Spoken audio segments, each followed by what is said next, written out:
Over 50 ships and 20 planes have vanished without a trace in this area. The Bermuda Triangle still sends chills down people's spines, and now it's given us another mystery. What could happen next? Scientists have discovered a strange new mystery under the North Atlantic, right beneath the Bermuda Archipelago. It's an infamous region. You must have heard about the Bermuda Triangle, right? It's a huge area in the North Atlantic, roughly between Florida, Bermuda, and the Greater Antilles, roughly forming a massive triangle. Experts haven't agreed on its exact boundaries yet, but it covers hundreds of thousands of square miles. You must have heard creepy stories about ships and planes disappearing in the triangle. We'll talk about it a bit later. Right now, another mystery is looming on the horizon. Below the island of Bermuda, researchers have found an enormous rock layer about 12.5 miles thick, and it's way thicker than anything like this anywhere else in the world.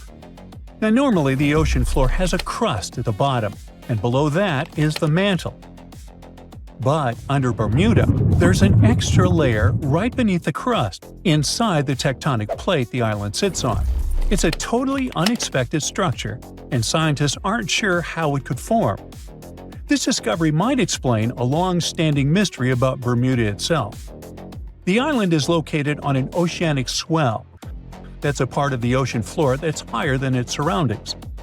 Now, usually a swell like this comes from volcanoes, but there's no evidence of any ongoing volcanic activity there. Bermuda's last known eruption occurred 31 million years ago. That's why the discovery of this new rock layer is so important.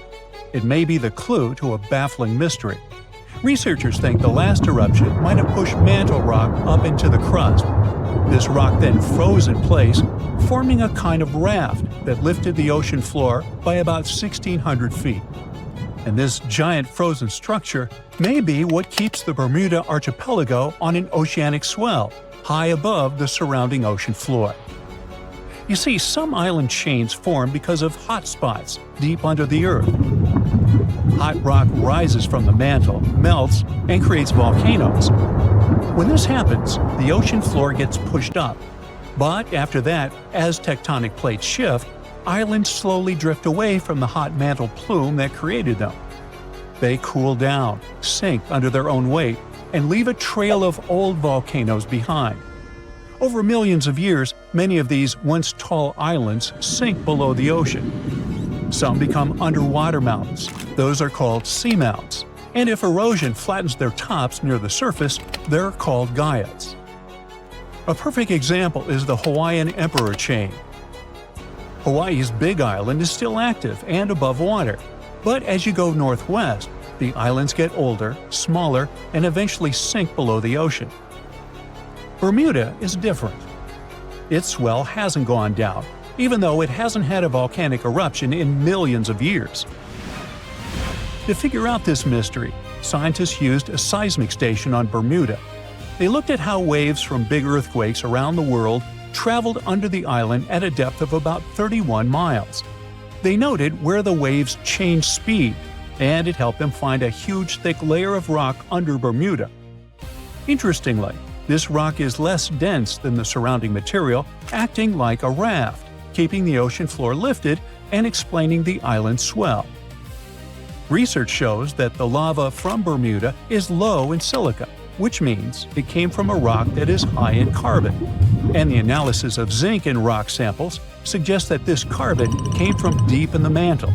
It was likely pushed there when the supercontinent Pangaea formed between 900 million and 300 million years ago. This is different from islands formed over hotspots in the Pacific or Indian Oceans. One of the reasons may be that the Atlantic is a younger ocean, created when Pangaea split, while the Pacific and Indian Oceans are older. And Bermuda's location, once at the heart of Pangaea, may help explain why it is so unique. Scientists are now studying other islands to see if similar rock layers exist or if Bermuda is truly one of a kind. Understanding extreme locations like Bermuda helps scientists figure out the normal and unusual processes that shape our planet. Now, the Bermuda Triangle itself has fascinated and frightened people for over a century. Officially, the Bermuda Triangle doesn't even exist. No world map marks it, and the U.S. Board on Geographic Names doesn't recognize it as a real region. But people still know about this location and fear it. Stories of unexplained disappearances in the area date back to the mid-19th century, but the phrase Bermuda Triangle didn't appear until 1964, when the region was described as a triangular stretch of ocean that had destroyed hundreds of ships and planes without a trace. In 1918, the USS Cyclops vanished without explanation while traveling from Brazil to Baltimore, taking 306 crew members with it. Decades later, in 1945, Flight 19 disappeared over the same waters, leaving no wreckage and no clues. American writer Charles Berlitz added fuel to the mystery in his 1974 bestseller The Bermuda Triangle. He even linked the disappearances to the mythical lost city of Atlantis. But despite the stories, the Bermuda Triangle isn't unusually dangerous. Studies, including one by the World Wildlife Fund in 2013, show that it's not even among the world's 10 most hazardous shipping areas. The region sees heavy daily traffic by both sea and air, which makes it one of the busiest shipping lanes on the planet. So, why all the mystery? The Bermuda Triangle gets hit by tropical storms and hurricanes all the time. The Gulf Stream, a powerful ocean current, dashes through the area and causes sudden and extreme weather changes.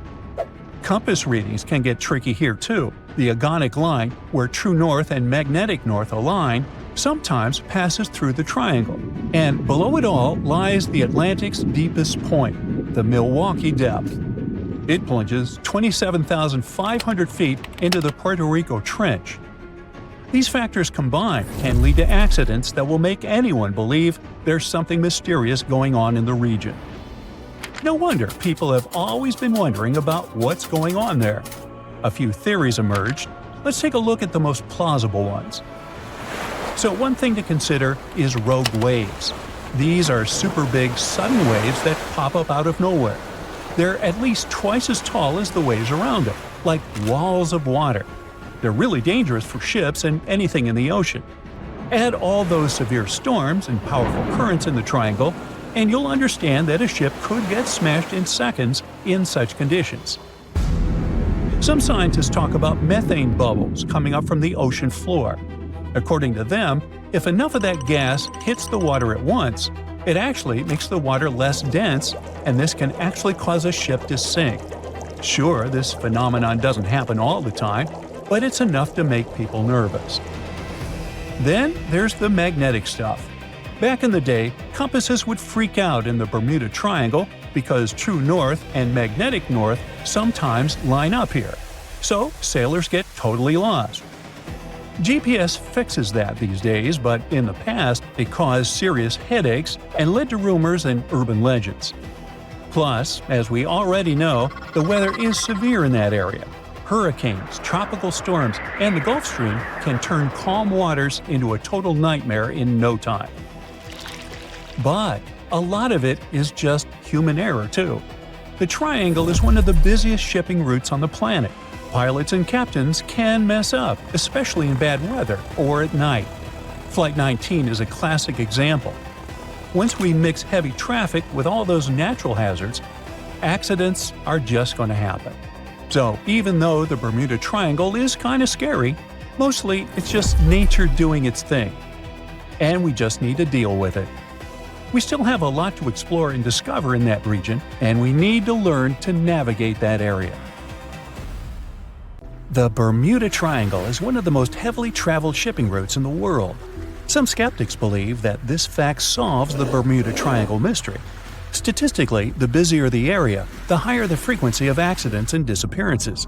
While this makes sense, it's not the frequency of disappearances that's responsible for the mystery of the Bermuda Triangle. It's the lack of explanation or wreckage found.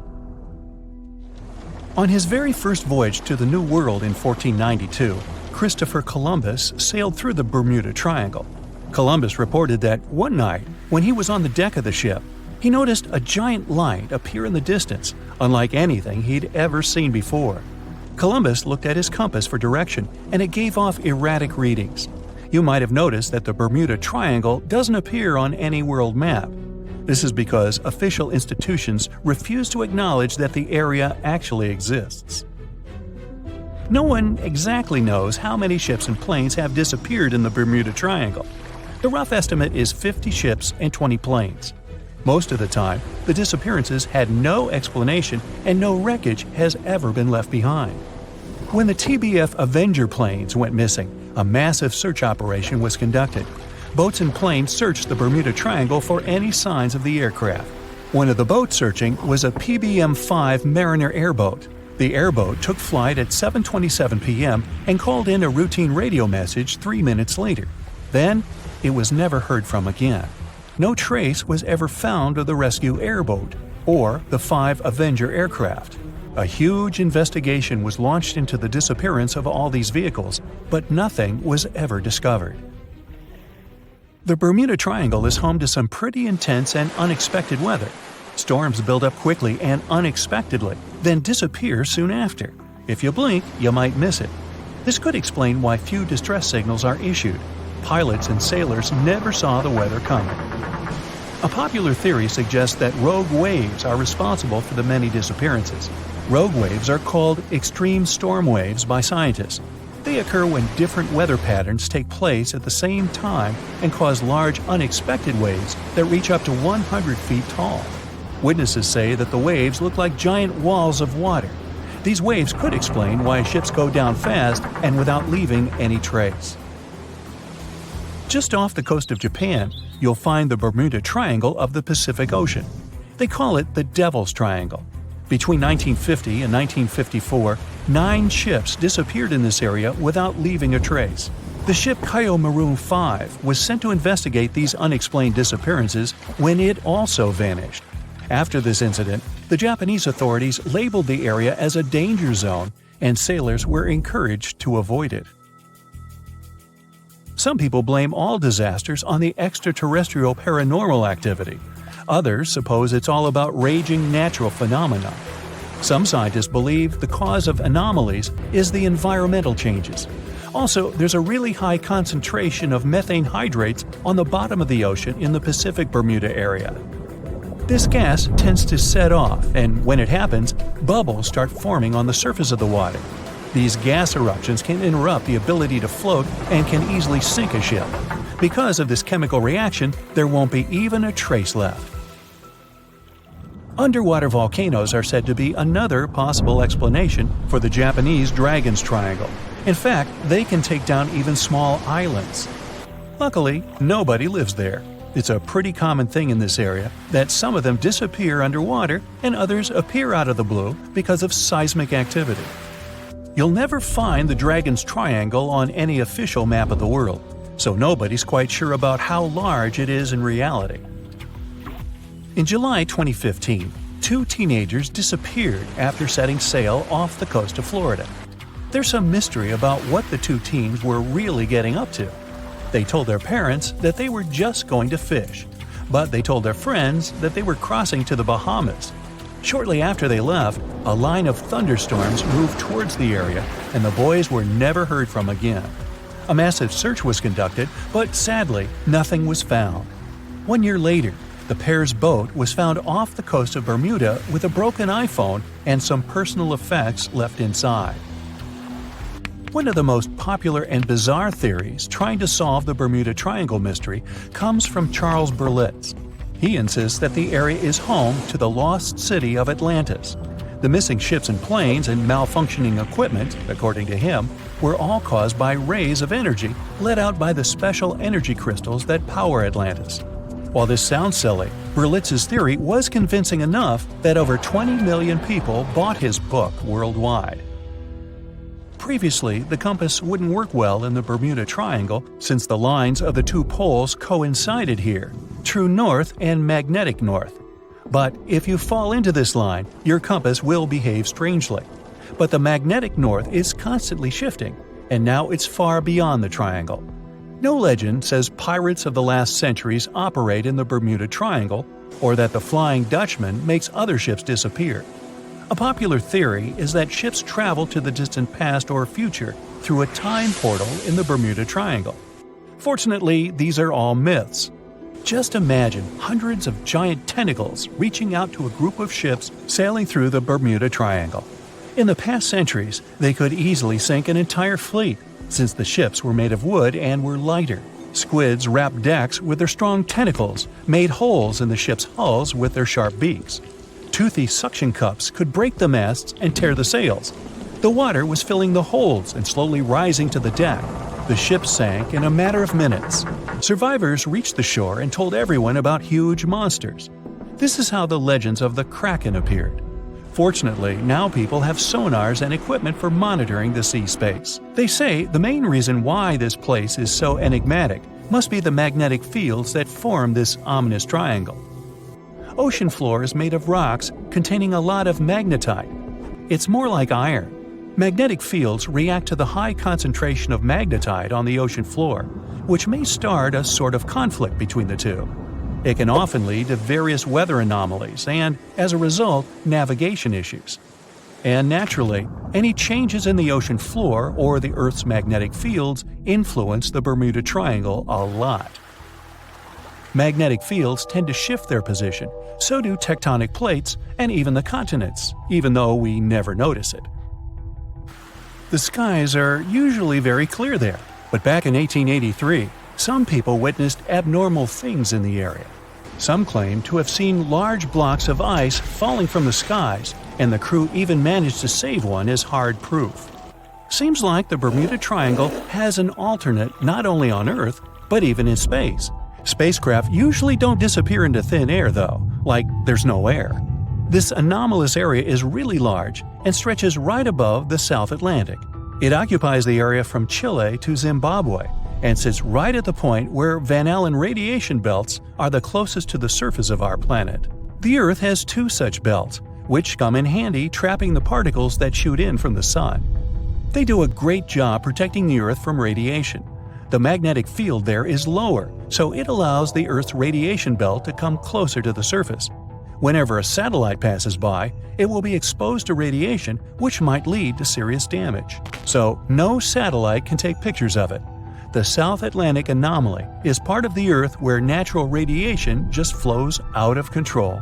Still, there is little evidence that all these triangles are really dangerous.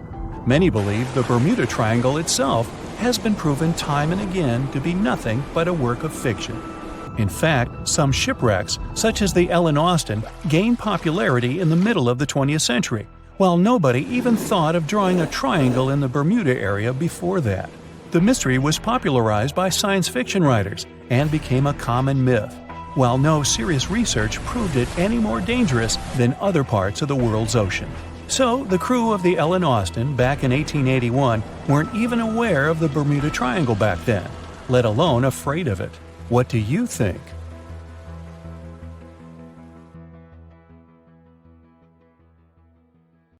More than 50 ships and 20 planes have disappeared in the Bermuda Triangle since the middle of the 19th century.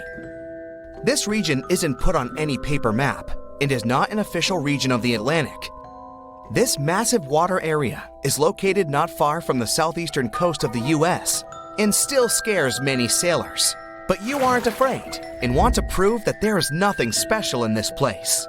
You sail to the center of the Bermuda Triangle on a small fishing boat. You turn off the engine and wait. Several hours pass. The sun goes below the horizon. Night comes. You're about to return to the shore, but suddenly, it becomes too quiet. Then, you hear a splash of water. You look overboard and see hundreds of fish swimming to the surface. Something big scared them away. Something that comes straight from the depths.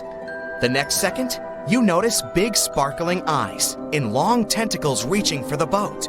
It seems that one of the most terrible myths about the Bermuda Triangle turned out to be true. A huge squid dragging ships to the bottom. Stories about these squids appeared long before the emergence of the Bermuda Triangle myths. For centuries, sailors from Norway and Greenland told stories about a scary sea monster, the Kraken.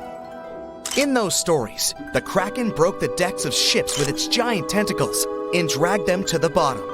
The approach of this creature is impossible to see since it's coming to you not from the side, but from below. But all these were just stories. Only in the 19th century, scientific evidence of the existing of these monsters appeared. A beak of an unknown squid was found on the coast of Denmark. The size of the find was about 3 inches in diameter, which is about the size of a human palm. Then, it became clear that the Kraken was real, and it's just one variety of giant squid. Since then, more than 21 species of giant squid have been described, but the first video with this monster was recorded in 2004 in the waters of North Atlantic, not far from the Bermuda Triangle. Marine biologists used a lure to draw the squid out of the depths.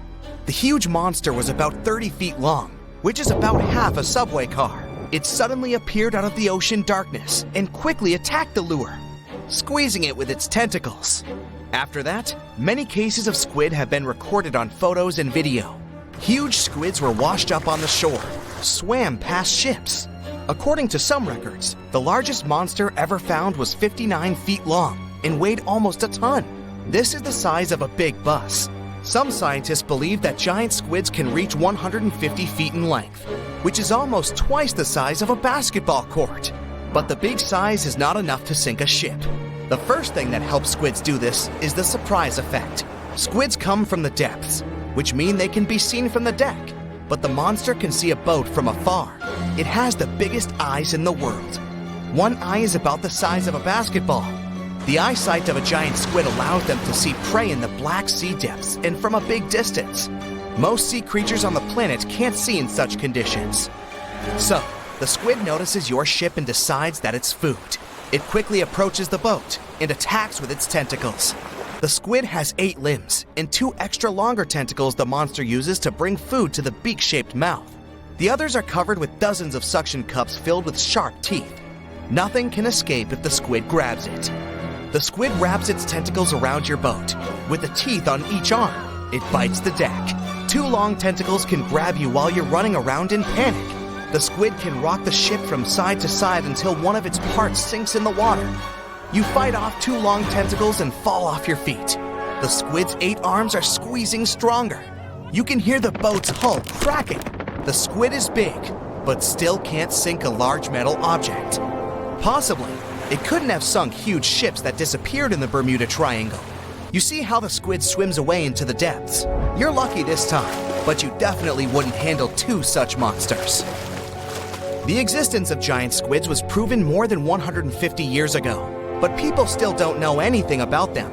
The fact is that they are some of the most elusive creatures on Earth. They swim fast, spending most of their time at depths of 1,300 to 3,000 feet. To descend there, people need sturdy submarines and bulky equipment that create a lot of noise. The squid will notice them much earlier and swim away. Scientists don't know anything about their behavior, social life, habits, or a distance they swim during the day. And most importantly, we don't know how many of them are hidden in the water. The ocean is only 5% explored. It's possible that millions of giant squids swim in the sea depths. Just imagine hundreds of giant tentacles reaching out to a group of ships sailing through the Bermuda Triangle. In the past centuries, they could easily sink an entire fleet, since the ships were made of wood and were lighter. Squids wrapped decks with their strong tentacles, made holes in the ship's bodies with their sharp beaks. Toothy suction cups could break the masts and tear the sails. The water was filling the holes and slowly rising to the deck. The ship sank in a matter of minutes. Survivors reached the shore and told everyone about huge monsters. This is how the legends of the Kraken appeared. Fortunately, now people have sonars and equipment for monitoring the sea space. You start the engine to swim to the shore and notice that about 30 tentacles are reaching out to you from the water. 3 giant squids squeeze the boat from all sides and pull it down. It looks like there's no way out. You look overboard and see black eyes looking right at you. At this moment, you find a solution. Squids spend their whole life in darkness and are afraid of the light. Fortunately, you have a signal rocket. You use it to scare the monsters away. Squids go back down into the water, but apparently not for long. You release a few more rockets into the ocean and scream in fear. The red light illuminates the sea darkness, and you see hundreds of moving tentacles. They quickly swim away from the fire to a safe distance. At full throttle, you're sailing to the shore and releasing all the signal fires into the water. You don't give the squids a chance to get close to you. Finally, you get to land, confident that you will never return to this place. The bad news is, these creatures swim not only in the Bermuda Triangle. People found giant squid in the oceans all over the world. Yeah, it's possible the giant squid is the main reason for the disappearance of ships, but this doesn't make the Bermuda Triangle a unique place. Boats and cargo ships disappear all over the Atlantic Ocean. The Triangle is not even included in the top 10 of such places. Also, this area is one of the most popular shipping routes of the Atlantic. And the more ships sail in one place, the more ships are lost. Many scientists believe the reason of the disappearances here is strong storms and hurricanes. Bermuda is located in an area of high pressure, which diverts thunderstorms towards the Triangle. The waves reach such sizes here that they can turn ships over. Thunder and frequent flashes of lightning disable planes. The Earth's magnetic field is weakened at the location of the Triangle. This field works as a shield, which repels solar particles. Here, solar radiation passes through the upper layers of the atmosphere and can negatively affect the electronics operation. Also, there is a theory that says that the Bermuda Triangle is the center of a magnetic anomaly.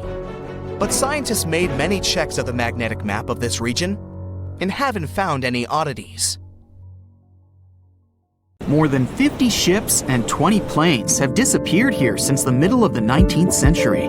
You won't find this place using an ordinary paper map, since it's not an official region of the Atlantic Ocean.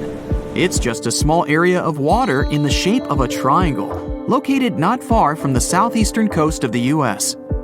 In the 20th century, this place became a legend. Some believe it's home to a secret base. Others are positive it's a time portal. Ships get caught in a strong storm and move to the past or the future. There's also a theory that the city of Atlantis is located right under the Bermuda Triangle. Its technologies create bursts of energy and destroy ships. Even airplanes have a chance to disappear in this area. All this has gone so far that if something strange happens in the ocean, everyone thinks it's somehow connected with the Bermuda Triangle. The fear of the triangle has been made popular through books and movies. Directors, writers, and journalists like to use this theme. But in their works, you only see a few correct answers. You can find the truth about this place yourself if you look closely. But first, let's refute the weakest theories. Space objects, Atlantis, time travel. All these myths appeared in the middle of the 20th century.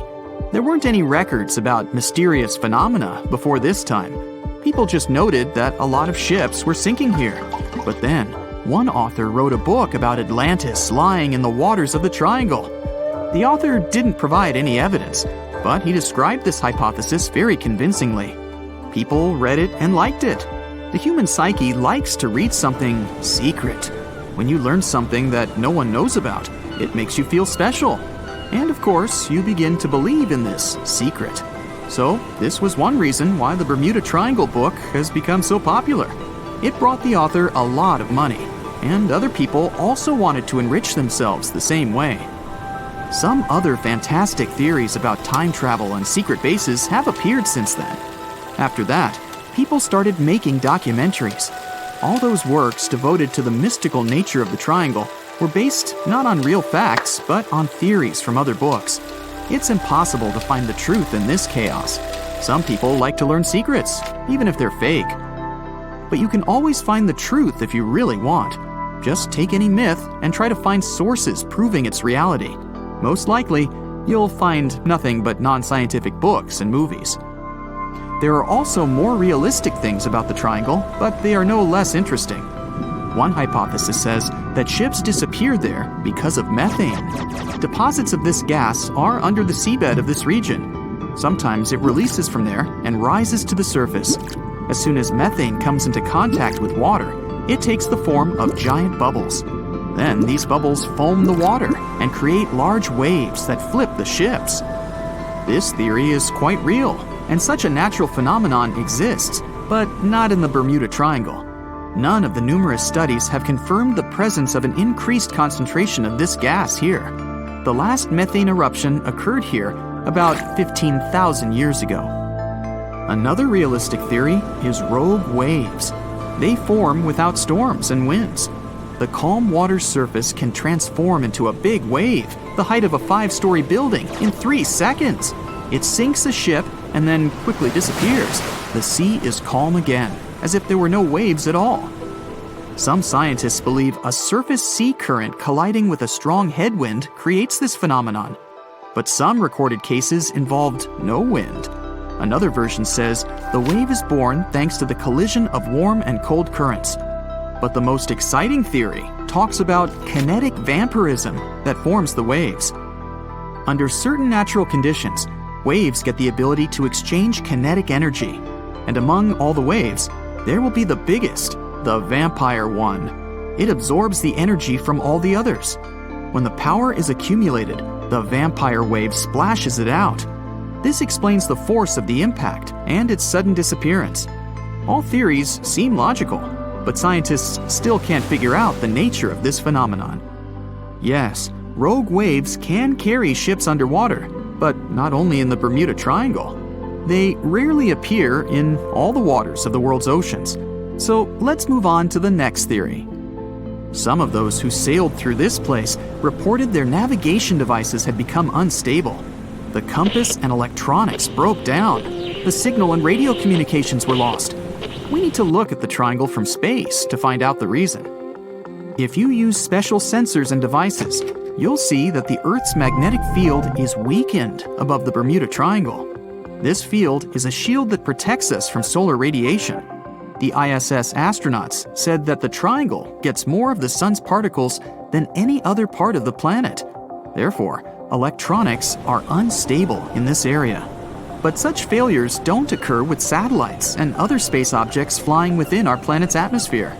Areas with a weakened magnetic field appear all over the world, and they hardly ever disrupt navigation.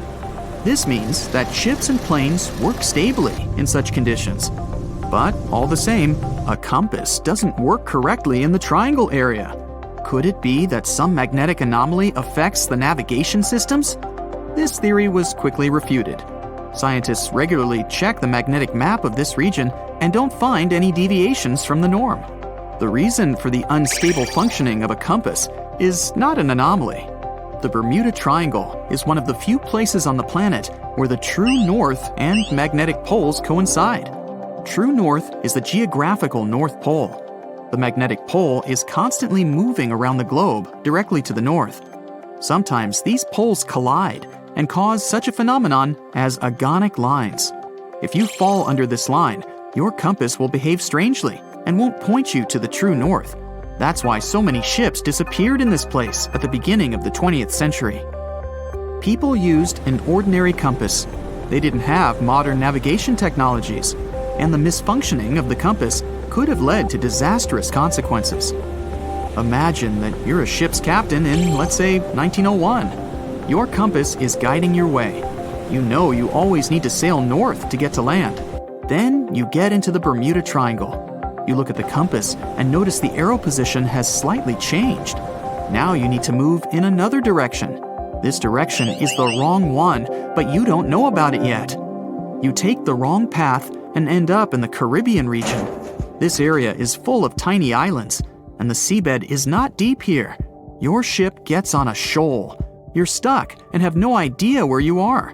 That's how some ships disappeared in this region. But if you had GPS, you wouldn't have lost your route and would have sailed safely to land. By the way, now, in the 21st century, you can use a compass here without problems, since the magnetic North Pole doesn't meet the true one on the territory of the Bermuda Triangle anymore. The agonic lines are somewhere else right now. But still, for some reason, ships get lost here. And now we come to the most unexpected solution to the Bermuda Triangle problem. Yes, boats sometimes disappear in this region. And the reason for this is water, ocean, nature, call it whatever you want. Unfortunately, ships sink all over the world. Don't be afraid of just one triangle. There are places in the Atlantic Ocean territory where more boats disappear, and the Bermuda Triangle is not even in the top 10 of them. But why does no one know about them? Well, it's because people wrote fairy tales about one particular place. one of the most popular ship routes of the Atlantic passes through the Bermuda Triangle. Can you guess where most shipwrecks occur statistically? In a place with many sailing ships. That is, in this region. The only true statement about the Bermuda Triangle is frequent storms. But even bad weather and a raging sea doesn't always sink ships. Also, hurricanes often form in the Triangle territory. The Bermuda region has high atmospheric pressure. This pressure diverts storm clouds away towards the Triangle. Strong winds and large waves can sink ships, and lightning flashes can damage planes, but this is not unique. So, don't blame the Triangle for all the problems. It's a beautiful and picturesque place that attracts many tourists. If you draw up a map, trace a line connecting the island of Bermuda, Puerto Rico, Miami, and back to Bermuda, what do you get? The infamous Triangle, known for swallowing thousands of ships and aircraft over the centuries. But there's a new mystery to this already enigmatic place. Something's lurking deep in the waters below, and it's leaving bizarre clues of its existence. Splash! Your submarine hits the water surface. You descend 100, 1,000, 2,000, 3,000 feet. It's getting darker. The sub's walls creak as the pressure grows. Over 1,400 psi. It's like the weight of a grand piano squeezing every square inch of your body from all sides. You've made it to your destination. All that's left is to spot the beast. Just in time. Among the black void, you see a bright green glow off in the distance. It's getting closer. As it approaches, it gets bigger. This is it! The creature that's been leaving strange circular markings on fish, dolphins, whales, and even other sharks. Behold, the cookie cutter shark! Don't let its size fool you. It may be no longer than a bowling pin, but this creature is a parasite. It attaches itself to other marine animals using its neatly arranged serrated teeth. With one bite, it fills its belly, detaches, and goes on about its day. Its mobile snack also swims away with its life. The only evidence of this rendezvous, a cookie-shaped mark on its body. Don't assume you're safe in your submarine. These bold little guys have been known to go after subs too. You decide not to risk the shark punching a hole in the only thing keeping you from being squished to a pulp by the surrounding water. You journey on to meet other bizarre creatures lurking in the Bermuda Triangle. At twice the depth, you'll find the dragonfish. Unlike other deep water inhabitants, these things produce light in the infrared range. Blue and green is what other fish stick to. This gives the dragonfish a huge advantage. It provides itself with light that other marine dwellers just can't perceive. Things that want to eat the dragonfish can't detect this light, as well as the critters the dragonfish likes to feed on. A truly unique deep-sea dweller is the vampire squid. Neither vampire nor squid, or octopus, this thing is a unique species of its own. It has the largest eyes compared to body size of any animal on the entire planet. When the vampire squid feels threatened, it curls its arms up and around its body. Essentially, the thing turns itself inside out.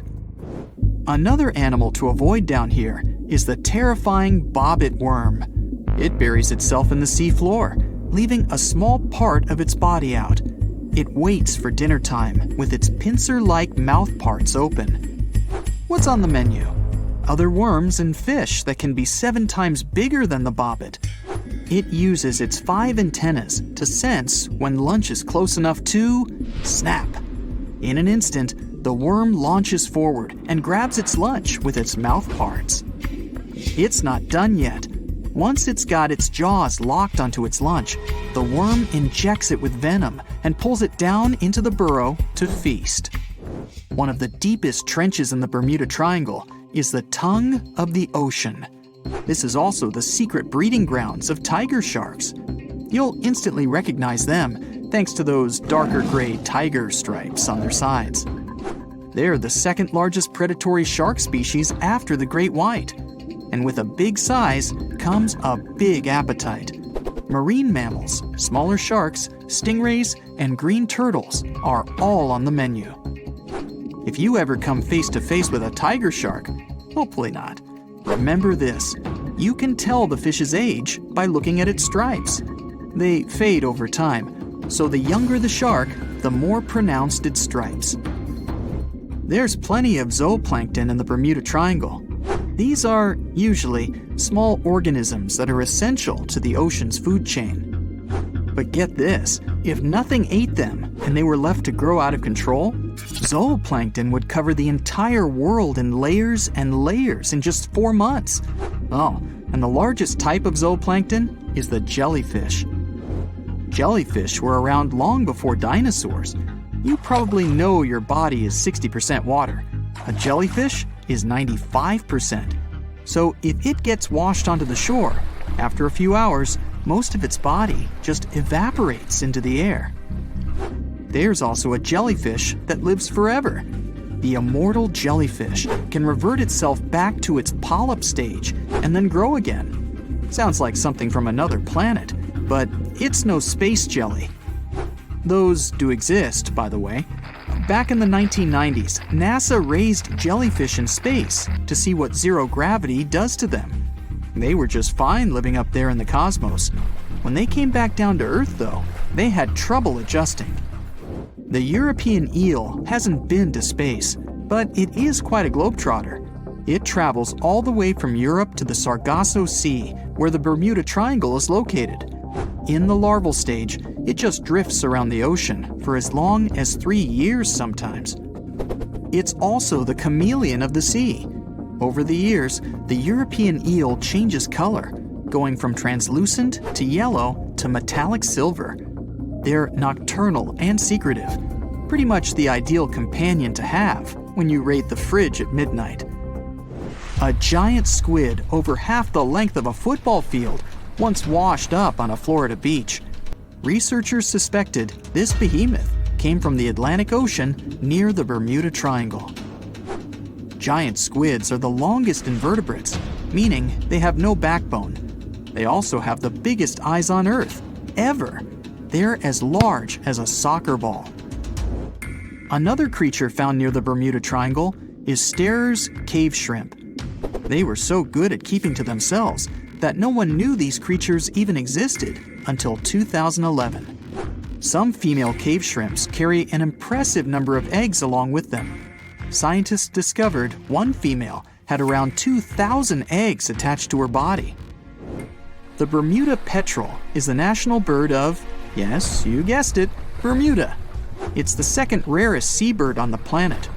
In fact, people thought it was extinct until 1951, when they spotted a few on the island. It has an eerie cry that'll send shivers down your spine. The Nassau grouper can only be found on the coasts of South Florida. This fish lies in wait and ambushes its lunch of other fish, crabs, and lobsters. It's sort of like a vacuum cleaner because it inhales its food through its huge mouth. The fish has a cool defense mechanism too. Like the chameleon, it changes color when it feels it's in danger. Sometimes it takes on a lighter or darker shade of its own color to blend in with the environment. So, you may spot a Nassau grouper, or you may not. If you happen to visit the Bermuda Triangle, you'll probably see a hammerhead shark. They use that iconic hammer-shaped head to pin their lunch, stingrays, onto the ocean floor. The shape of their head also gives them better vision. They can see almost 360 degrees all around, above and below them. Well, save for one blind spot right in front of their nose. The hawksbill sea turtle may not look intimidating, but this guy will eat anything it can get its bird-like beak around. Sea sponges, algae, and even venomous jellyfish. A lot of the stuff on their menu is inedible for most, but their body fat can absorb the venom and toxins, so they go unscathed. The Bermuda Triangle is also home to green glowworms. They're not really worms, but larvae. They produce that bright light from an organ near their tail. This light makes smaller creatures come toward them, making it easy for them to catch their lunch.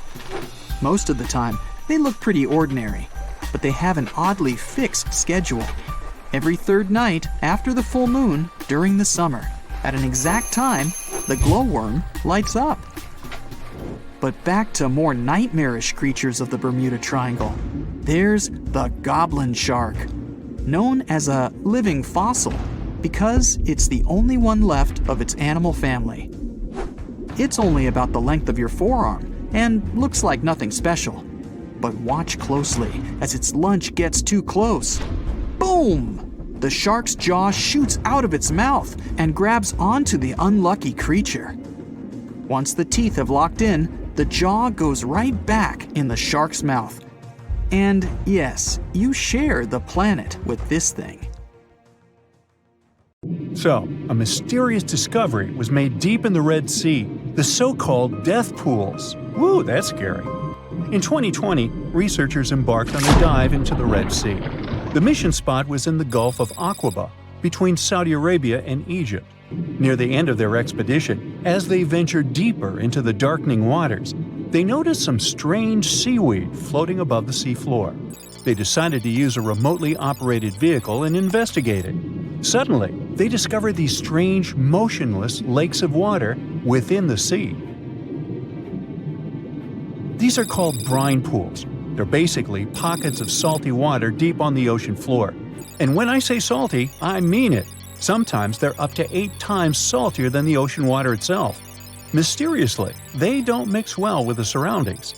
They formed millions of years ago, sometime during the Miocene epoch, back when weird creatures roamed the earth, like me, and deeply buried mineral deposits dissolved into the water. The largest pool spans about 170,000 square feet. Meanwhile, 3 smaller ones are under 107 square feet each. At first, this discovery didn't seem that scary. But here's why they're so horrifying. Not only are they disgustingly salty, they also lack oxygen. Now hold on a sec, isn't that normal for something that's underwater? Well, it turns out the Earth's waters are full of oxygen, and at least half of this element on our planet comes from the oceans. Just like plants on land, marine plants such as phytoplankton, seaweed, and algae munch on sunlight and produce oxygen through photosynthesis.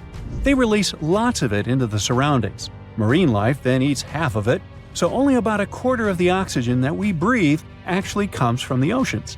Just like us, sea creatures need this element to survive.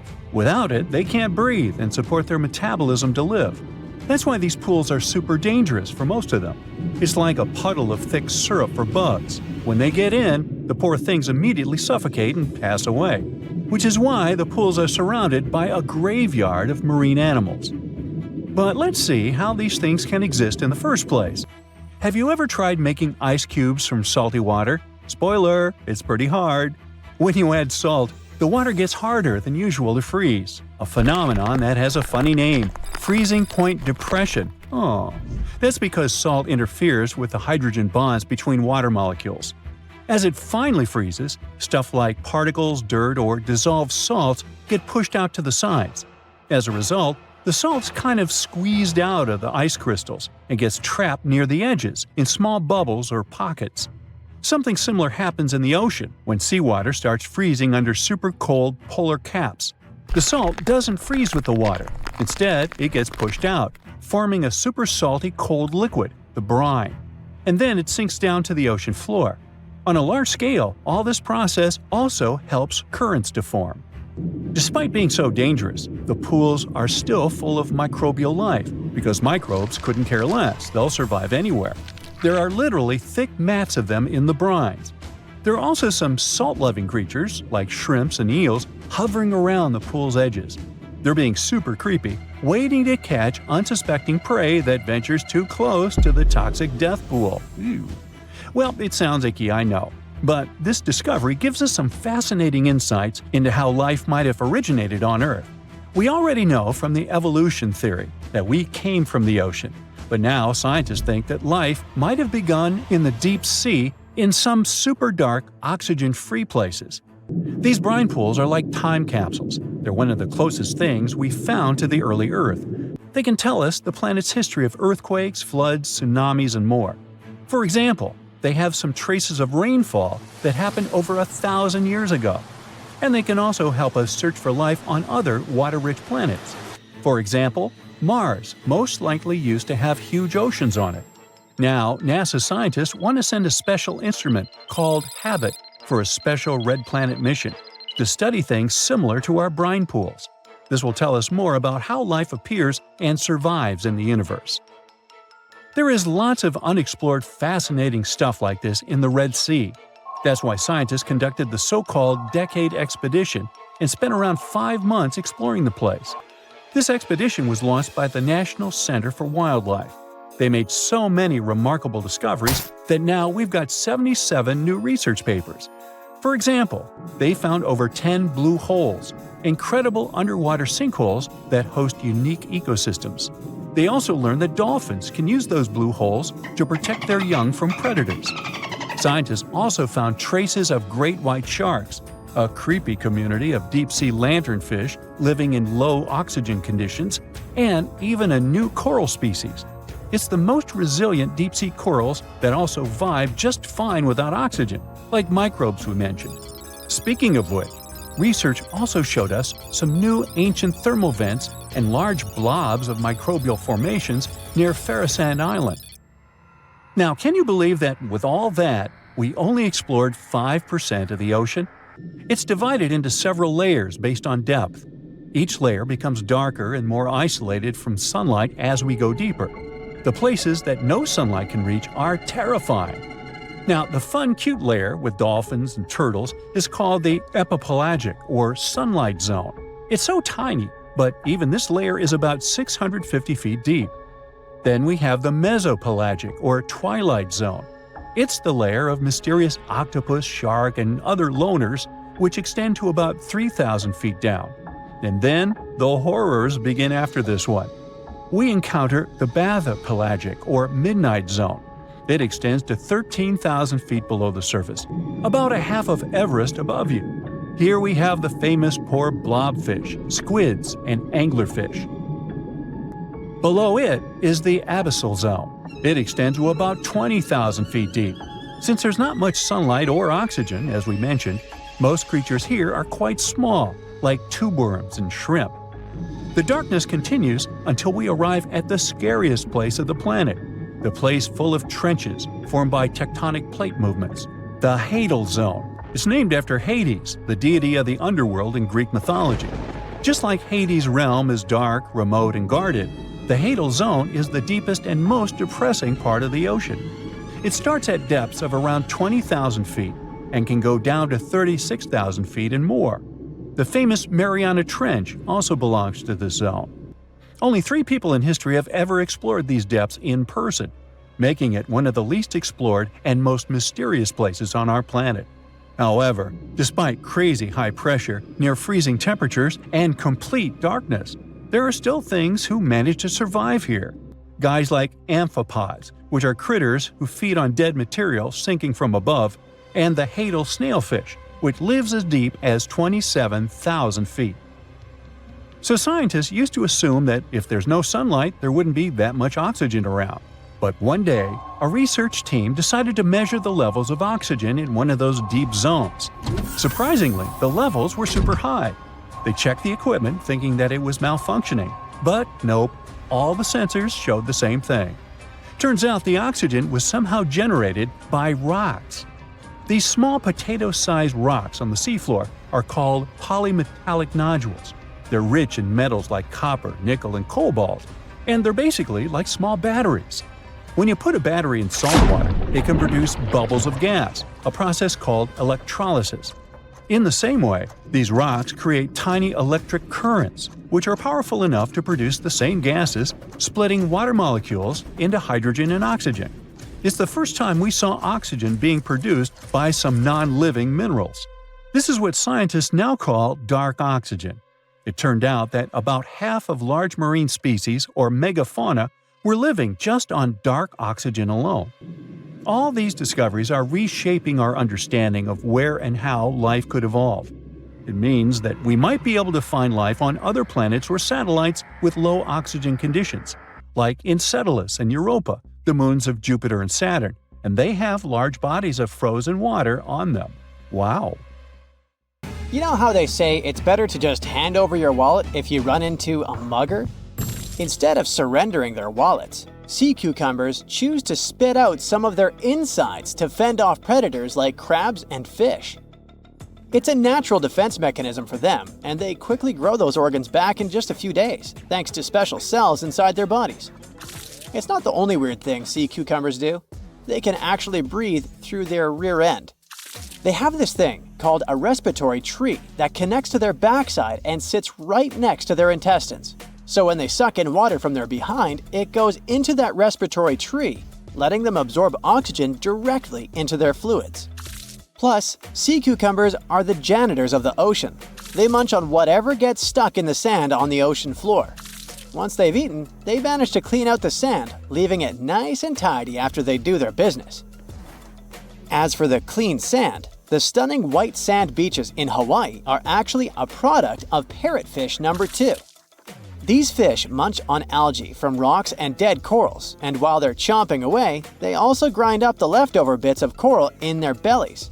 When they're done, they move their bowels, and voila! It all comes out as beautiful sand. Not only do they play a vital role in keeping the coral reef ecosystem healthy, but they can churn out hundreds of pounds of this white sand every year. Marine animals are seriously impressive when it comes to holding their breath. Just look at sperm whales and elephant seals. They can stay underwater for a mind-blowing 2 hours. Then there's a Cuvier's beaked whale, which holds the crazy record at almost 4 hours underwater. When you compare that to the human record of 24 minutes and 37 seconds held by pro diver Budimir Shobat, it seems pretty insignificant. But what's the marine animal's secret that helps them excel humans this much? Unlike us, these sea creatures have a ton of hemoglobin and myoglobin in their blood and muscles, allowing them to store way more oxygen. When their oxygen runs low, myoglobin steps up and releases even more. Plus, they can tolerate higher levels of CO2, so they don't feel the need to breathe as quickly. There's even a study that found their myoglobin molecules have a unique charge that keeps them from sticking together, which boosts oxygen storage. And on top of all that, they can slow down their heart rate and restrict blood flow to hang out underwater even longer. Rumor has it that about 540 million years ago, a meteor loaded with frozen octopus eggs smashed into Earth. Sounds like a delirium, but some scientists are entertaining a very questionable idea that octopuses and their cephalopod buddies, like squids and cuttlefish, might actually have some extraterrestrial origins. The thing is, cephalopods have extraordinary DNA that doesn't look like any other DNA on our planet. They've got around 33,000 protein-coding genes in their genome, which is way more than what we humans have. A recent study suggests that their evolutionary story shows some odd traits that might hint at a connection to space, like they could be from some super far-off past, or even the future. The researchers went as far as to claim that modern octopuses could be the descendants of these frozen creatures that hitched a ride on comets and splashed down in our oceans. And why octopuses? Well, they really stand out in the animal kingdom. They can use different tools to build their own houses, and they can even solve everyday problems independently of their brain, as 2/3 of an octopus's neurons are in its arms. These traits seem to have just appeared out of nowhere during evolution. They even tossed around another quirky theory. What if an extraterrestrial virus crashed into early squid populations and gave them a crazy boost in evolution, turning them into the octopuses we know today? Anyways, these are just fun speculations without any hard proof. Now, this funky object is an animal, not a rock. It's called sand dollar. Just look at the shape of its shell. Once sand dollars are exposed to the sun, their shells lose their soft, spiny covering and become bleached white. Back in the day, beachcombers thought these shells looked a lot like big silver coins, kind of like the old Spanish dollar that was about the same size. But if you prefer, you can call them sand cakes instead. These quirky creatures have tiny spines on their surface, and they glide along the ocean floor. They use small tube feet that line the grooves on their underside to grab bits of food like plankton and algae, which they then send to their mouths. Inside, they have 5 triangular teeth that help them munch on their meals. In some Georgia folklore, sand dollars are said to represent coins lost by mermaids. Sand dollars have a unique talent for cloning themselves. They can do this for a bunch of reasons, like when a predator comes around. Some species of sand dollar larvae can actually split in half as a defense mechanism. It takes about 24 hours for them to clone themselves, and the new larvae end up being about 2/3 smaller than the original, which helps them hide from danger. Wait, is that a giant sea hot dog racing through the ocean? Sorta. Some scientists have joked that sperm whales seriously resemble enormous hot dogs. These massive creatures can take quick naps, standing up for about 10 to 15 minutes. They only sleep about 7% of the time, mostly between 6 p.m. and midnight. Sperm whales also have a cool ability to retract and extend their eyes, thanks to a thick retractor muscle around them, but they can't actually roll their eyes in their sockets. Plus, they have the most asymmetrical skull of any mammal out there. Oh, and let's not forget, they have the largest brain of any living creature, weighing in at over 9 pounds. Unlike us humans, if dolphins went into full-on snooze, they'd stop breathing and could drown. So they figured out a genius solution. They let only one side of their brain sleep at a time. This means one half stays awake to keep them breathing and watching out for any potential threats. When they snooze, they only close one eye. If their right brain is resting, their left eye is shut, and vice versa.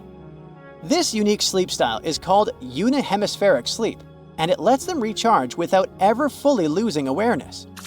On top of that, dolphins might be using corals and sponges like their own little pharmacies. Scientists have seen them rubbing their bodies against specific types of coral and sponges, suggesting they might be treating skin issues. They've even spotted dolphins lining up to take turns at these spots, using corals like Gorgonian coral Rumphella aggregata, leather coral, and some sponges. What's really fascinating is that researchers have analyzed these corals and found they contain compounds that could help with dolphin skin conditions, which can sometimes lead to infections and lesions.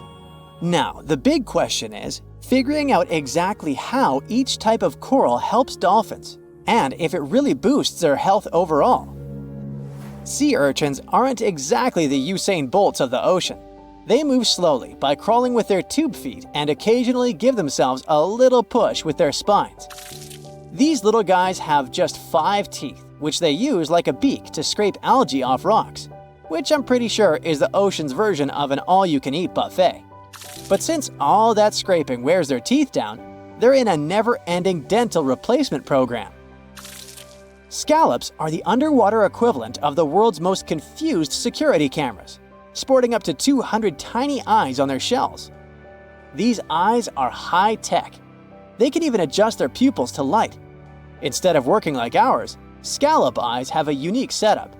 Light goes through a pupil, lens, 2 retinas, and then hits a mirror made of guanine crystals that reflects it back. Scientists were puzzled about how they see since their main retina often gets blurry light. But it turns out, scallops can change their pupil size by about 50%. Just don't expect them to do it in a hurry, as it takes a few minutes. Now here's something really neat about orcas. They're expert hunters, and they do it in groups called pods. A pod can consist of up to 40 orcas, forming a very effective hunting team. Interestingly, there are distinct types of pods: resident and transient. Resident pods are more into fish, while transient pods have a taste for marine mammals.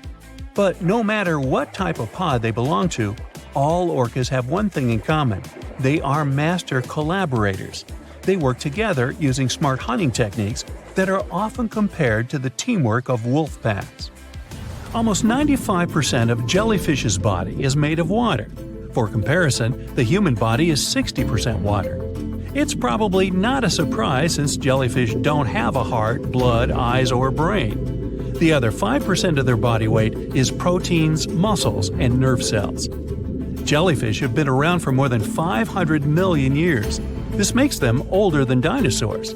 These creatures haven't changed much, and today's jellyfish are pretty much like their ancestors. Electric eels have small eyes that are not so effective in environments with no light, so they mostly rely on their electric organs. Those consist of 6,000 cells. Eels use them to stow power, similar to batteries. These creatures use electricity like bats use their radars or dolphins their sonar. An eel can also produce enough electricity to power a panel of light bulbs. There's a small tropical archer fish that can learn to recognize human faces. This fish has an interesting ability to spit small jets of water from its mouth. Researchers showed the fish the image of two different faces placed side by side. One was unknown and the other was familiar. The fish was supposed to spit water at the familiar one. The creature took the right guess more than 80% of the time. There's such a thing as a sea unicorn. That's an animal called the narwhal. Its horn is actually a tooth that can grow up to 10 feet long. Manatees, also known as sea cows, are distant relatives of elephants. Their weight can go up to 1,000 pounds. These creatures are vegetarian and need to eat around 10% of their total weight on a daily basis. That's lots of sea salad. In some cases, manatees share space with alligators, but they get along pretty well. You can even find a photo from Florida where an alligator rides a manatee's back. Frogfish have special fins that help these creatures walk along the sand. They're very useful in shallow waters. A ghost pipefish is hard to see, but once you spot it, you're bound to get really surprised. Its head makes up over 40% of its body. Crabs don't feel like wasting time on such formalities as putting foods in their mouth. That's why they taste it with their feet, which is where their taste buds are. Marine iguanas are the only lizards on our planet that like spending time in the ocean, even though they mainly live on land. They're herbivores that feed in shallow waters and swim like snakes. Iguanas use their long claws to hold onto the bottom when they need to graze. Green turtles can cross over 1,400 miles when migrating. They try to find the perfect spot to lay their eggs. Penguins sort of fly when they're underwater, reaching a speed of 25 miles per hour. More than 5 million years ago, I've heard, I wasn't around then, deep-sea worms and humans had a common ancestor. So we still share 70% of our genes with these creatures, and with sea stars, squid, and octopuses. Now, octopuses are in fact incredibly old. The oldest known fossil belongs to an animal that lived almost 300 million years ago. FYI, this is before our dinosaur buddies roamed the Earth. Wait, there's more! Octopus arms have a mind of their own. That's because 2/3 of their neurons lie in their arms, not in their heads. This means that their arms can problem solve how to open a shellfish, while their owner is worried about other stuff entirely. Talk about ninja-level multitasking.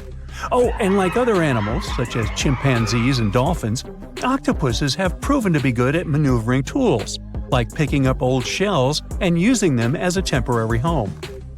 Now, of course, the most intelligent animals on our planet are humans, according to humans. But we don't seem to give pigs enough credit. Pigs are so smart they can play video games. No, not Minecraft.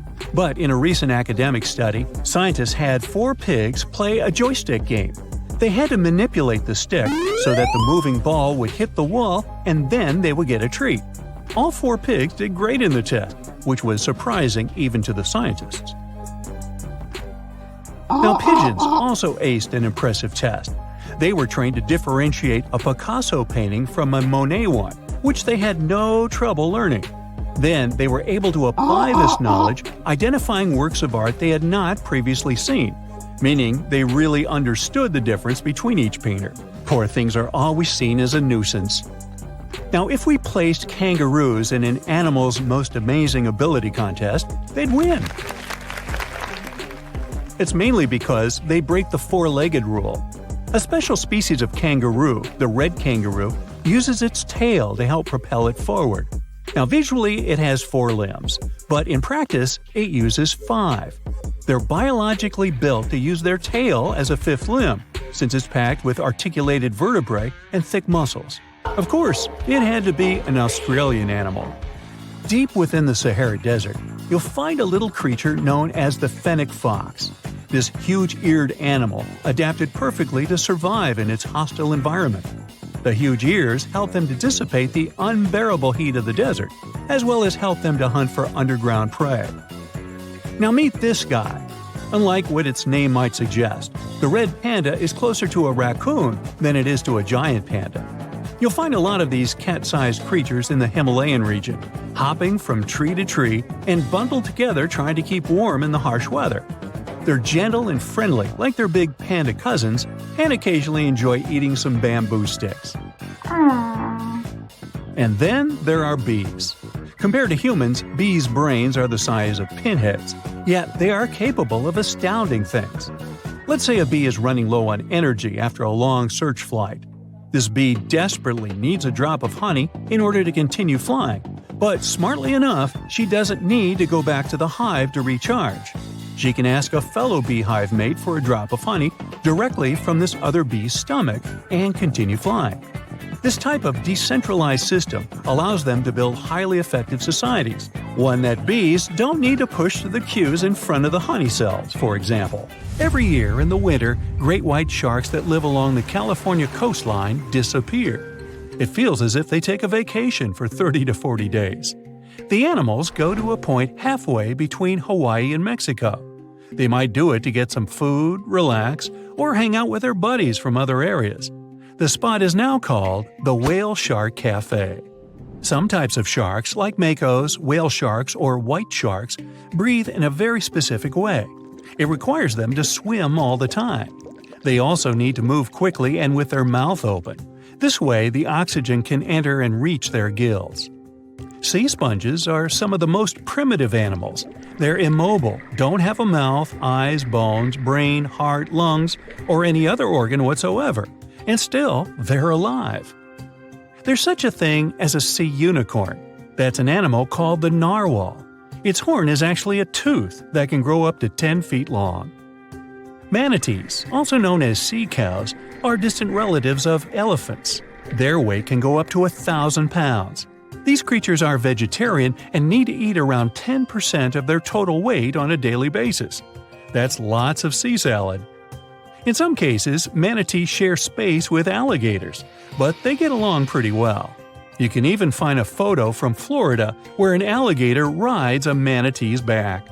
Frogfish have special fins that help these creatures walk along the sand. They're very useful in shallow waters. A ghost pipefish is hard to see, but once you spot it, you're bound to get really surprised. Its head makes up over 40% of its body. Crabs don't feel like wasting time on such formalities as putting foods in their mouth. That's why they taste it with their feet, which is where their taste buds are. Marine iguanas are the only lizards on our planet that like spending time in the ocean, even though they mainly live on land. They're herbivores that feed in shallow waters and swim like snakes. There's something known as the orange cat behavior, and apparently it's not just a meme. So far, scientists have been able to understand that coat color is connected to a feline's gender. And since orange is an X chromosome, orange cats are usually males, like Garfield. The so-called orange cat behavior describes ginger cats as agents of chaos. Again, pretty much like Garfield. However, there haven't been any conclusive studies on whether coat color and cat behavior are truly linked. In terms of vision, mantis shrimps probably have the most psychedelic vision out of all animals. These funny-looking creatures have a whopping 16 varieties of photoreceptors, with 5 of them reserved for the ultraviolet or UV spectrum. Ultraviolet rays are really short wavelengths, which are invisible to humans. The thing science still doesn't understand is how exactly these mantis shrimp view the world around them. Sure, they can perceive a bunch of colors, but they can't necessarily distinguish all of these colors among themselves. It can be that they just see a lot of really vivid, really blurry colors, but we haven't figured out a way to check that out. Now, to say sloths are cute is an understatement. They may be one of the friendliest animals in the jungle, but there's more. If you look closely at their fur coat, you'll notice hints of green. These greeneries are actually tiny little algae that grow alongside sloths. They help sloths to camouflage better in the jungle, but they also nurture them. The little cracks inside a sloth's fur create the perfect environment for algae reproduction, and scientists have found species of algae that don't exist anywhere else in the world. They do get by with a little help from their friends. Deep within the Sahara Desert, you'll find a little creature known as the fennec fox. This huge-eared animal adapted perfectly to survive in its hostile environment. The huge ears help them to dissipate the unbearable heat of the desert, as well as help them to hunt for underground prey. So imagine stumbling upon a creature so huge it could dwarf even the largest known marine animals today. Scientists discovered the fossils of this beast on England's coast and believe it once ruled the waves. The new species was named Ichthyotitan severnensis, but thankfully for me, scientists nicknamed it the little stock monster. Its estimated lengths range from 72 to 85 feet long, almost as big as a blue whale. Megalodon can't even compare to this. It was only about 60 feet long. And what's crazy is that this fossil we found wasn't even an adult, so who knows what their actual size was. The first piece of the little stock monster was discovered in 2016 in the Westbury Formation. Researchers found a 3-foot-long jaw part that belonged to an unknown species. For years, this single fragment had been driving them crazy because they had no idea what that animal was. Then, in 2020, a miracle happened, of sorts. A father with his 11-year-old daughter found the second piece of fossil on a beach. This discovery led to more findings. Finally, in 2022, the last piece of the literal jaw puzzle was found, buried along the Somerset coast. This leviathan belonged to the Shastasaurid family. Both the little stock monster and other Shastasaurids had one ancestor, so all the species in this family are super similar to each other. For example, all of them were the largest marine reptiles ever to exist. Although our little stock monster is much larger, most Shastasaurids could grow up to only 69 feet long, and it's possible that the little stock monster, when fully grown, would reach up to 100 feet or even more. Both of their bodies were just perfect for cruising the ancient seas. These marine titans were elegant and slender, with an elongated snout. Other marine animals at the time were smaller and looked more like dolphins. Shastasaurids had long paddle-like limbs adapted for efficient swimming. Their skulls show large eye sockets, which means they had excellent vision. If you were in the ocean, no matter what time it was or where you were hiding, they could spot you. They were also incredibly fast and could dive to great depths. Of course, all these things made them the most terrifying predators. They ate pretty much everything, including fish and squid, and you if you were there. They probably captured their prey like whales, opened their huge mouths, and literally sucked the fish in. What made the little stock monster especially scary is that it wins in the jaw competition. For other Shastasaurids, their jaws were a bit weaker, so they hunted smaller fish, kind of like today's orcas. They required vast amounts of food. This shows us that the Earth's Triassic oceans had rich, productive food webs. But the little stock monster has this unique feature. It could open its jaw almost 90 degrees upwards. It also had tons of powerful muscles around. Its jaws were horrifyingly strong. So while others were hunting some squids, the little stock monster probably hunted large fish and even other marine reptiles. Fossils of Shastasaurids have been found everywhere in the world, from North America to Asia.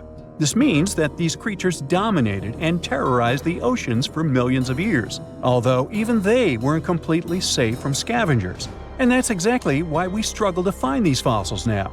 Scavengers didn't leave any remnants of them. So, while we have some fossils of this marine family, they mostly remain a mystery for us.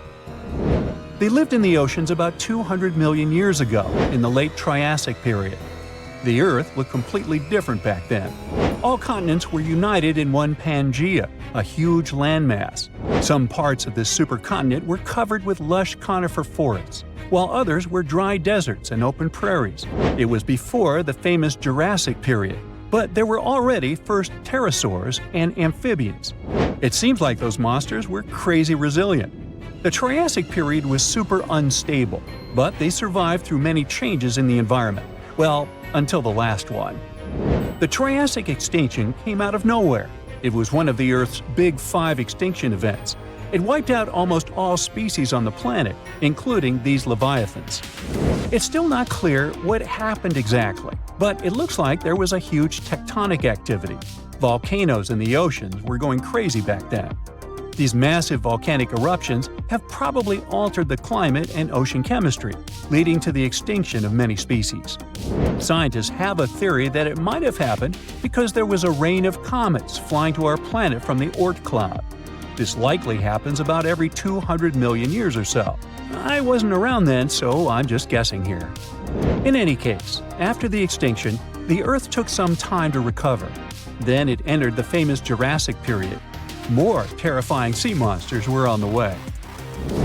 One of them left us a colossal skull. This fossil is 150 million years old, and it also belonged to a sea beast from Jurassic times. They called it the Sea Rex. The name is very fitting. This monster could have broken a car in half with one bite. It was also discovered accidentally. A fossil enthusiast was walking along the Jurassic coast.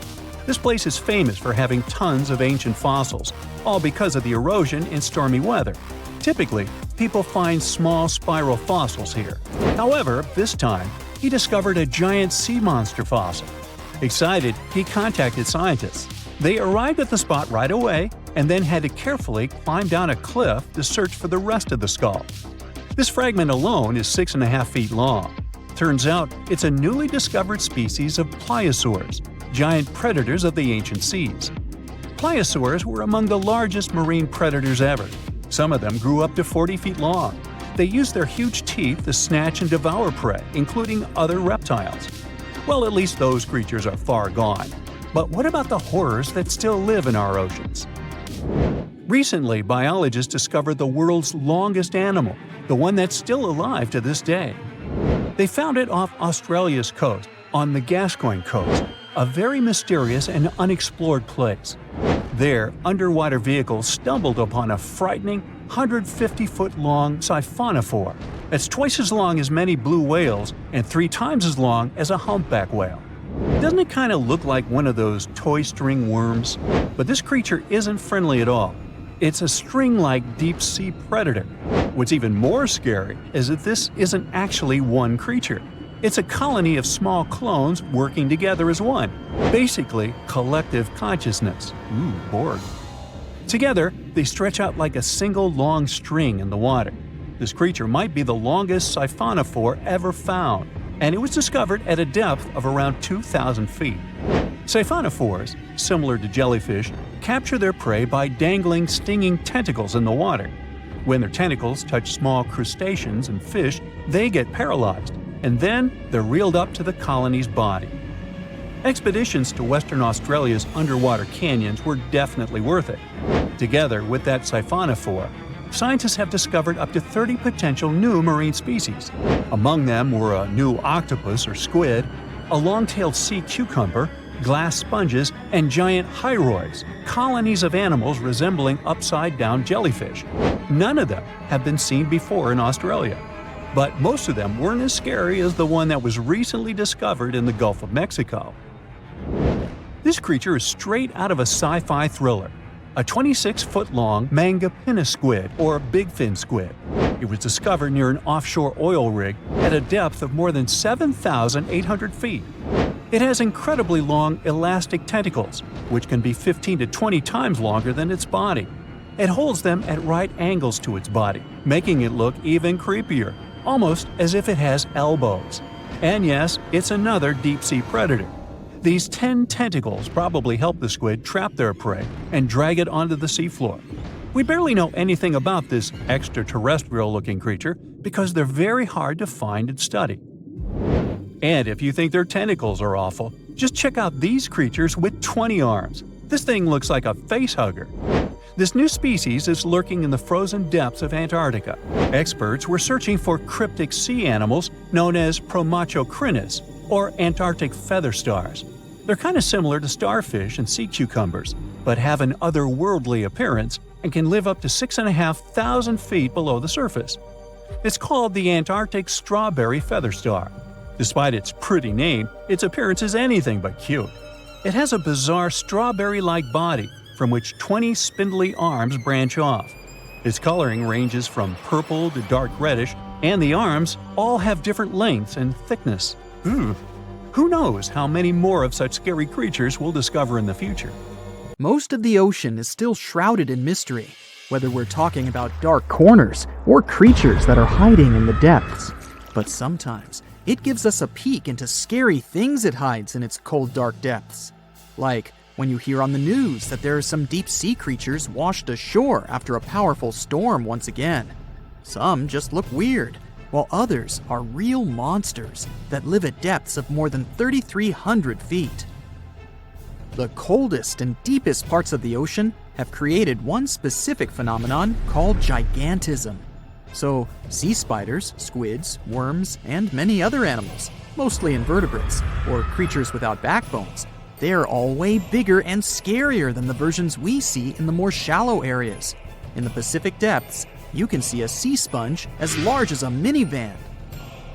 Or what about the colossal squid that lives in subantarctic waters and is nearly 14 times longer than the arrow squid, a type that mostly lives in New Zealand? Researchers found many of these underwater monsters in the abyssal zone of the ocean. Back in 2021, the researchers showed images of the giant phantom jelly. It was at a depth of 3,200 feet. Its tentacles were 33 feet long. Wow, I wouldn't like to face that one on the beach. It probably eats only small fish and plankton, but it can swim to depths of more than 21,900 feet. And down there, this giant jelly doesn't have enough food. How does it survive then? Scientists haven't figured it out yet. And there are even more questions related to the giant squid, the biggest one ever found. This monster is 43 feet long, with a weight of nearly a ton. Imagine if those tentacles would grab your car, or something like that. They would smash it like it was a toy. There's no light in the abyssal zone. Sun rays just can't penetrate that deep. So there's no algae or underwater plants there. Local animals mostly eat snow. Marine snow is not like the regular one you build a snowman with. It consists of any small flakes or remains that fall from the surface of the ocean. Maybe even some leftovers that animals up there couldn't eat. So it's not much. But apparently, it's enough for very large creatures that hide deep down there, like giant squids. Squids that generally live at such depths don't bother going after their prey. They just wait until the poor animal swims right up to their long tentacles and falls into a trap. It may not be the best method ever, because not many animals will even swim into these dark, cold parts. But it's the method that saves energy. A giant squid eats only 1 ounce of fish daily, which is approximately 45 calories. That's nearly 50 times fewer calories than an average person should eat per day. So when a squid gets 1 fish, it saves it for a couple of days. I hope giant squids won't get the idea to go to the surface and look for food when there's not enough of it in the abyssal zone. And I hope even more that giant Greenland sharks won't get that same idea. You can find them at depths of up to 7,200 feet. They're twice as slow as we usually walk. They swim at a speed of 1.12 feet per second. Their slowness is part of the energy-saving mechanism that creatures down there need to survive. But they can speed up in the form of short bursts when they need to catch prey. But they kinda change their diet from predator to scavenger, considering their environment. There will be more leftovers falling from the surface than animals to go after. Greenland sharks grow just 0.4 inches per year, and they're mostly 20 feet long, which means they live for a very long time, sometimes up to 400 years. They also have a slow metabolism, and that's one of the main factors for their long life, too. Greenland sharks like to spend their time in cold waters. They're adapted to that, since their tissues have specific chemical compounds that prevent the forming of ice crystals all over their body. That means they have some sort of natural antifreeze. So what makes them so big? Scientists are still not sure, but some theories try to explain it. There's this thing called Kleiber's rule that says bigger animals tend to be more efficient. Just take a small fish and compare it to a whale with a mass hundreds of times bigger. The whale has a greater metabolism. It conserves energy more efficiently and loses less of it to the surroundings through heat. Moving on, bigger animals can ingest bigger prey. They're more likely to go through tough issues in their environment or defend themselves from predators going after them. Also, the body gets bigger when temperatures are lower. The Greenland shark is a perfect example. So are giant sea spiders. Sea spiders are generally common, and you find some very small ones at 0.04 inches. But in deeper parts of the Antarctic, they become 3-foot-long giants. They grow so big because the cold water has more oxygen. That way, more of it diffuses into the animal's body, and that allows it to grow bigger. Yeah, both as a creature and a nightmare. And how about this giant tube worm? Researchers found it accidentally while they were exploring the mysteries of the Pacific Ocean floor. They stumbled upon unusual hydrothermal vents. Volcanic heat is a thing that gets them going. As water seeps down through faults or cracks in the rock, these vents change their direction. When the water gets out of the vent, it's rich in different minerals and chemicals. Most animals wouldn't survive being around this toxic soup of chemicals, but not these tube worms. They came as a true surprise, because not only are they not bothered by these toxic vents and the almost boiling temperature of the water, but they developed entire ecosystems there. They're unique because they don't need sunlight to survive. Instead, small bacteria are their main source of energy. That bacteria gets their energy directly from these toxic chemicals. So it's not photosynthesis, but a process called chemosynthesis. And these tube worms don't have mouths. These bacteria live inside them. Strange story, huh? Plus, these scary worms reach up to 8 feet. Giant isopods are no better either. They lurk at the depths of the ocean of 1,640 feet or more below, far away from the sunlight, looking like some monstrous wood lice. They spend most of their time on the seabed, hoping to find some food falling from higher levels of the ocean. Check out their small hooked claws at the ends of their legs. Isopods use them to remain more stable while moving around the ocean floor. Since there's no light, they have long antennae that help them feel their way around. These sensory antennas are about half the length of their body. Giant isopods have pretty big eyes compared to their body size, too. They can grow over 12 inches from head to tail. And these fellas are really patient. Remember how we said animals down there rarely get food? Sometimes they need to wait for years to get a proper meal. That's why their metabolism is amazingly slow. 5 years later. They can go for 5 years without eating anything. Imagine that. I get hungry just talking about this. In 2006, a biologist did research to compare the differences between the shallows and the deep sea regions. He realized the deep sea mirrors the island rule. First, isolated parts of land develop biodiversity you won't find anywhere else. Second, small-bodied life there grows much bigger when it's isolated, compared to life on large land masses. Resources are limited, but also competition and predators. And we don't know much about these deep-sea creatures. It's too expensive and too complicated to carry out such research. So we'll just wait for more raging storms to show us at least part of the monstrous world cold ocean depths hide. Think you know what lurks in the depths of the ocean? While nearly 95% of our oceans haven't been explored yet, it's hard not to let your imagination run wild. But thanks to brave explorers, deep-sea cameras, and awesome archaeologists, we do know about some pretty incredible sea creatures living in our waters today, and millions of years ago. From the 9-foot spider crab to the 60-foot prehistoric megalodon, these sea dwellers come in all shapes and sizes. But let's focus on sea creatures famous for their huge size. Can you guess which living species of whale is the largest? Well, it's not the orca, but that's a good guess. The orca is a toothed whale that can grow to anywhere from 23 feet to 32 feet. which is slightly smaller than a school bus.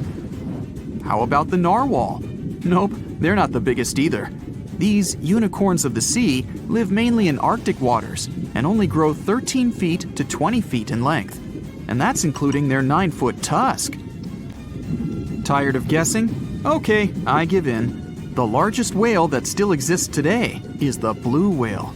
At a jaw-dropping 82 feet to 105 feet, the blue whale is not only the biggest whale we know of, but is currently the largest animal to have ever lived on Earth.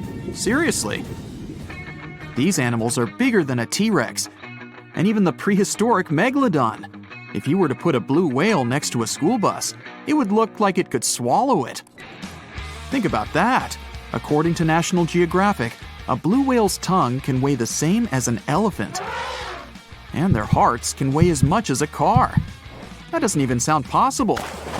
It's no wonder these giants need to eat about 4 tons of krill every day. While there aren't too many animals living today that can compete with the blue whale's epic proportions, there is an entirely different species that is a good contender, and it's not quite what you would expect. It's a jellyfish. No, I'm not talking about the little jellyfish that wash up on the shore and ruin a perfectly good day at the beach. I'm referring to the lion's mane jellyfish, the biggest jellyfish around. This invertebrate can grow up to 120 feet long. They also come in different gorgeous colors like red, purple, or even shades of orange. As if their length wasn't impressive, the lion's mane jellyfish boast a whopping 8 sets of 70 to 150 tentacles. That means they can have up to 1,200 in total.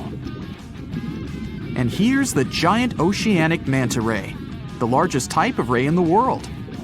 Their wingspan can be longer than a bus. These guys can reach 30 feet in length. They also have the biggest brain compared to body size among all fish. Unlike their stingray cousins, mantas don't have venomous tails. And while the lion's mane jellyfish and the blue whale are yet to be beaten for the longest sea creature, there is one marine creature that can grow even larger in length. The Portuguese Physalia physalis, tentacles and all, can reach a length of 165 feet long, and that's according to mentalfloss.com. While this thing may look a lot like a jellyfish, it's actually known as a siphonophore, and there are hundreds and sometimes thousands of them that are genetically identical. Their long tentacles help the organism catch prey, and its sting is fatal to most animals, even humans in some cases. What's even creepier is that if one of the tentacles comes off the organism for whatever reason, it can float around the water for days before decomposing. Even if it's detached, this tentacle can still sting you. But don't go running out of the ocean just yet. Your chances of being hurt by a Portuguese Physalia physalis sting are pretty slim. However, if you do get stung, the side effects aren't pretty, with welts, stomach cramps, an elevated heart rate, and an upset stomach. While you don't want to go anywhere near these long creatures, they sure are pretty to look at. Check out all those colors. The Shastasaurus is the biggest marine reptile that has ever existed. These predators lived during the late Triassic period, about 210 million years ago. These amazing giants could reach lengths of up to 69 feet and weighed more than 75 tons. This made the Shastasaurus as heavy as a blue whale. And if you could stand this creature up vertically, it'd be as tall as a 7-story building. Despite appearances, the Shastasaurus was actually pretty slim for its size. Its ribcage was only 6 feet across. You'd think that this big guy was chowing down on other dinosaurs, but that's not the case at all. This reptile survived on a diet that consisted of small fish and cephalopods, like octopuses and squids. The Albertonectes is a bright representative of the plesiosaur family, meaning that this marine reptile had a small head on an incredibly long neck and large flipper-like limbs that helped it move through the water. These creatures occupied the seas around North America 76 to 70 million years ago. The length of this sea monster could reach 38 feet, with its neck taking up 23 feet of that length. Its neck was a true record breaker. It had a whopping 76 bones in it. No other animal known to humankind has had so many vertebrae in its neck. Scientists aren't sure why they needed such a lengthy neck. They might have used it to collect shellfish off the seabed, or perhaps it helped them capture their main prey, fish and squids. This aquatic reptile also had gastroliths in its stomachs. Some of them were as big as 5.5 inches in diameter. The Tylosaurus belonged to the Mosasaur family. It dominated the shallow seas of North America about 85 to 80 million years ago. This was an enormous predator, with the biggest representatives reaching 45 feet in length. It had a narrow hydrodynamic body with a blunt, powerful head that the animal used to ram and stun its prey. Its body was equipped with agile flippers and a long tail decorated with a maneuverable fin. The Tylosaurus was a carnivore, and its diet included not only fish, turtles, and small sharks, but also other mosasaurs, plesiosaurs, and flightless birds. Meet Ophthalmosaurus. This prehistoric reptile thrived during the late Jurassic period and lived in oceans all over the world. Ophthalmosaurus weighed somewhere around 6,000 pounds and grew to approximately 16 feet long, according to newdinosaurs.com. That's about the same length as the beluga whale that exists today. It's too bad these guys went extinct before we had a chance to see them ourselves, as their cartoonish wide eyes and dolphin-like features are pretty darn cute. Of course, the Ophthalmosaurus evolved over time to become ophthalmologists, or eye doctors that we know today. No, that's just a lie. Just testing you. The Mosasaurus is a truly gigantic predator that dominated the seas all over the world about 66 million years ago. According to fossil evidence, some specimens could be more than 50 feet in length. This fact makes the Mosasaurus the biggest marine carnivore of its time. One of the most terrifying things about this creature was its crocodile-like head, decorated with literally hundreds of razor-sharp teeth, neatly organized in 2 rows on both jaws. The thing is that it was pretty challenging for the Mosasaurus to grab its prey in the water. That's why it had all these teeth, plus something special: pterygoid teeth anchored to the bones on the roof of its mouth. This made hunting and holding onto its prey much easier. The Styxosaurus belonged to the plesiosaur family and lived during the late Cretaceous period, around 85 to 70 million years ago. Upon first glance at this dinosaur, you might mistake it for a sea snake, and it'd be an honest mistake. Styxosauruses were about 35 feet in length, but over 16 feet of that consisted just of their long snake-like neck. They had a comparatively small body and weighed approximately 4 tons. Their mouths were full of razor-sharp cone-shaped teeth that they used to catch fish. They didn't need to chew their prey, thanks to the 200 small stones called gastroliths in their bellies that probably aided in digestion. At the same time, some scientists believe that the Styxosaurus used these stones to sink to the ocean bottom in search of particular types of fish. Looks kinda like Nessie to me. Wanna high-five a sea creature? Well, put your hand up for the Tasmanian red handfish. This fish doesn't swim like a fish. It walks.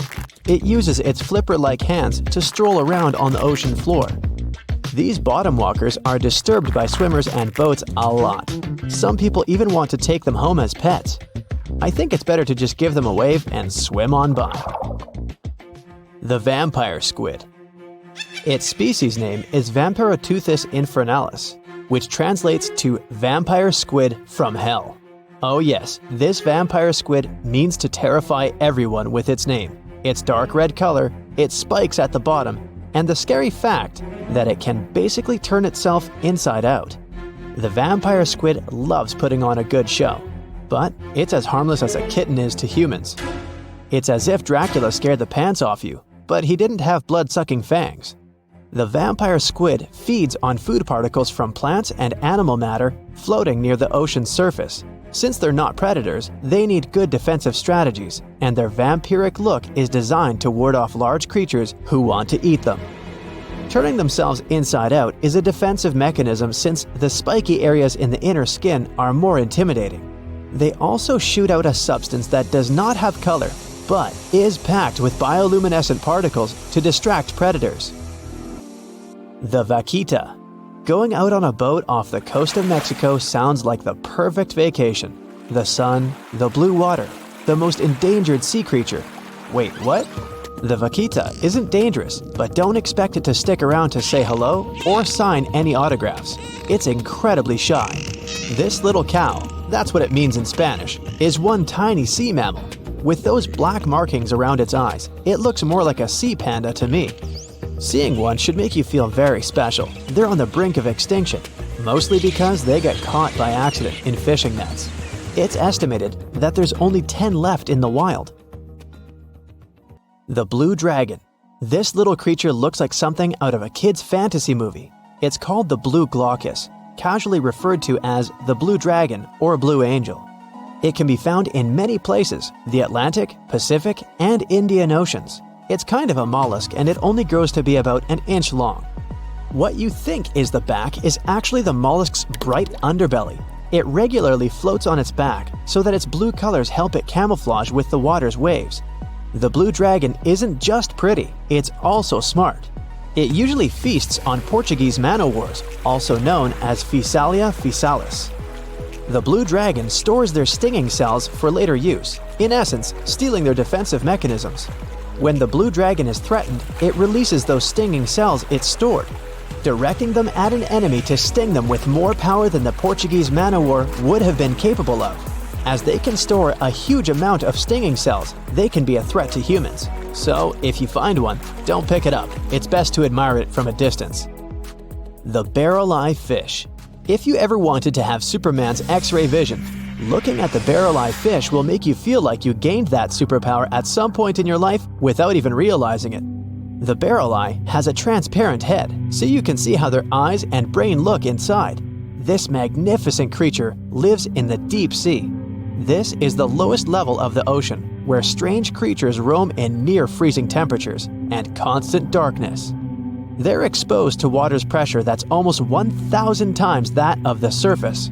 If the idea of the deep sea sends a shiver down your spine, stay tuned to learn about another of its creatures later on. The barrel-eye fish can be found in the Atlantic, Pacific, and Indian Oceans. You might be wondering, why oh why would a fish have a see-through head? And that would be a fair question. Since the species was discovered in 1939, it was believed that the fish's eyes were set to see straight ahead and couldn't move. So it was assumed that they had tunnel vision. Scientists Bruce Robinson and Kim Reisenbichler from the Monterey Bay Aquarium Research Institute recently discovered that the fish can move its eyes vertically to see through the top of its translucent head, thus noticing if there are predators or prey nearby.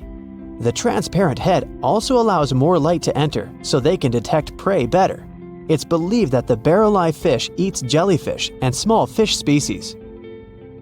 If you dive in the ocean at night, you might be lucky enough to see how orange ball corallomorph blooms in the dark. But make sure to be quick because as soon as you turn on your flashlight to take a good look, it will retract its tubes back into itself. The megalodon. The whale shark isn't the biggest shark known to humans. If the entire shark species were a kingdom, the prehistoric megalodon would be the ruler of the sea. Megalodon roamed the ocean a long time ago. About 15.9 to 2.6 million years back between the early Miocene and late Pliocene eras. While they've long been extinct, people are still amazed to learn about these gigantic sea beasts. Megalodon could reach anywhere between 45 feet to 60 feet in length with jaws more than 6 feet wide. A fossil of a tooth that once belonged to a megalodon measured at 7 inches. Needless to say, I'm pretty stoked that these guys have long been extinct. But there's still some adventurers out there hoping to meet this monster one day. The Dumbo octopus.